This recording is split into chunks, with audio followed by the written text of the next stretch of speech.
Ano yun? Kidlat, pare. Tingnan mo yung kidlat pag nag-spark, nag-lightning. Tapos mainit siya. Ang explanation ko dyan, halimbawa yung kidlat, example palakihin mo yung kidlat, palaparin mo, tapos balutin mo yung isang planeta. Nagbalot yung sun. Tingnan mo, yung kidlat, yung lightning niya, tsaka lightning ng sun. Tapos yung mismong image ng sun at tsaka yung kidlat, magkapareho. Kaya lang, yung kidlat, di ba, ganun-ganun? Tapos yung sun sa bilog. Nakabalot siya sa kidlat, yung sun. Oo. At malakas yung paniniwala ko. Human beings and animals nandito sa Earth. Diba? At yung ozone layer, yun yung protection natin to sun. Yun yung protection natin. Yun yung panangga natin. Baga front natin, shield natin. Baga sa Pinas shield. Okay. Para sa akin is, God means living in sun. At yung shield nila, yun yung kidlat. Yun yung ozone layer nila baga. To protect with us, di ba? Kung sino man, yung protection nila sa mga taong buhay, tayong mga buhay, di ba? Kasi alam nila balang araw magiging high technology na tayo, di ba? Moon nga is narating natin, di ba? So, pwede kaya protection din nila, shield nila to Lucifer at yung mga followers ni Lucifer. At masasabi ko, di kaya yung sun is heaven? Yun yung heaven na nasa taas na may point mo nanding ng tama kung nasaan yung exactong location nila. At di kaya yung sun is heaven yun yung heaven na around the globe pwede kang maglakad na walang limit. Di kagaya sa atin na human beings is merong limit na sa lupa lang tayo pwede maglakad, sa dagat hindi na. At hindi kaya yung sun is heaven, hindi kaya yung heaven na yun na all is day, all is night, walang gabi. Na hindi sila manghihina, na hindi sila antukin. Di ba? At sa nakikita ko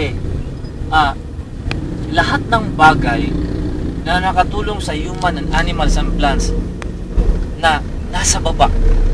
Ano yung mga bagay-bagay na nakatulong sa tao, animals and plants?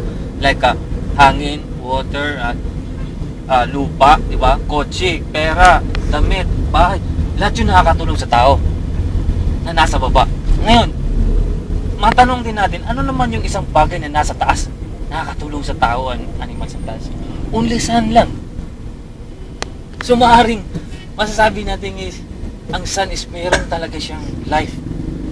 May nabubuhay doon. Diba? Kasi hindi ako naniwala sa science na sinasabi nilang sun is apoy. Pag sinabi mong sun is apoy o namumula na parang bumubulwak-bulwak na vulkan, parang gano'n na laba siya, para siyang laba. Parang sinabi na rin nila na ang naghahari sa ano sa Tagalog? Kapalawakan? Ano yun? O kalawakan is si Lucifer. At malakas ang paniwala ko na sun is solid yellow, solid ice. Yun yung heaven na malamig. Yun yung heaven na walang bato, walang lupa. Yun yung heaven na pure water. Na yung water natin dito sa mundo is may halo na. Di ba? Alam mo yung light na tumama sa atin, umaga, tanghali, tsaka hapon, ito, tinamatay ng light ng sun. Ang maraming hindi nakakalam na yung light pala nang dito sa atin na yung tumama sa atin yun lang dulo lang ng light ng sun. O para patapon lang ba? Okay. Sa ganung point na yun is tinamaan lang tayo o dulo lang to ng light dito sa atin. Gano'n na kalaki ang naitulong niya sa mundo. Ang laki na ng epekto. Tapos pamagitan na lang ng dulo, tinamaan lang tayo, nabuhay tayong lahat, human and animals and plants. Diba? Yung tinamaan na tayo ba?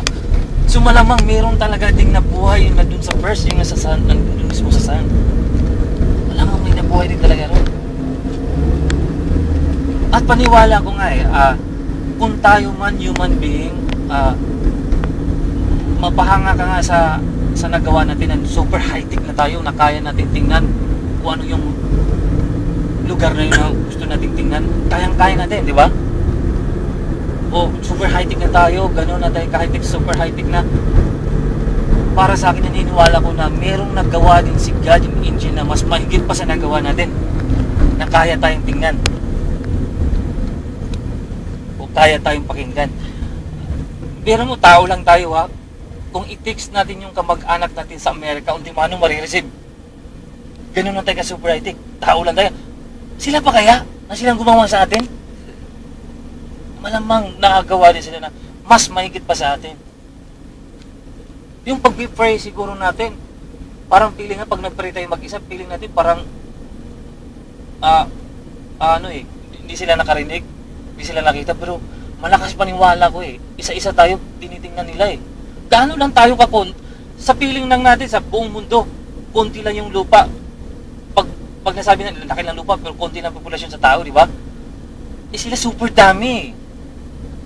Pero mo yung sun mismo, yung solid ice, nandun sila katira, walang lulim. Mas malaki pa yung sun kaysa earth. So, mas marami sila.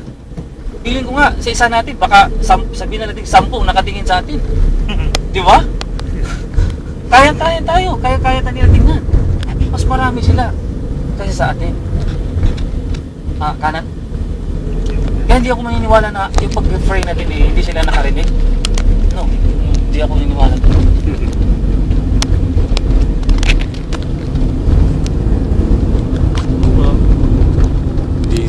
Pwede na dito?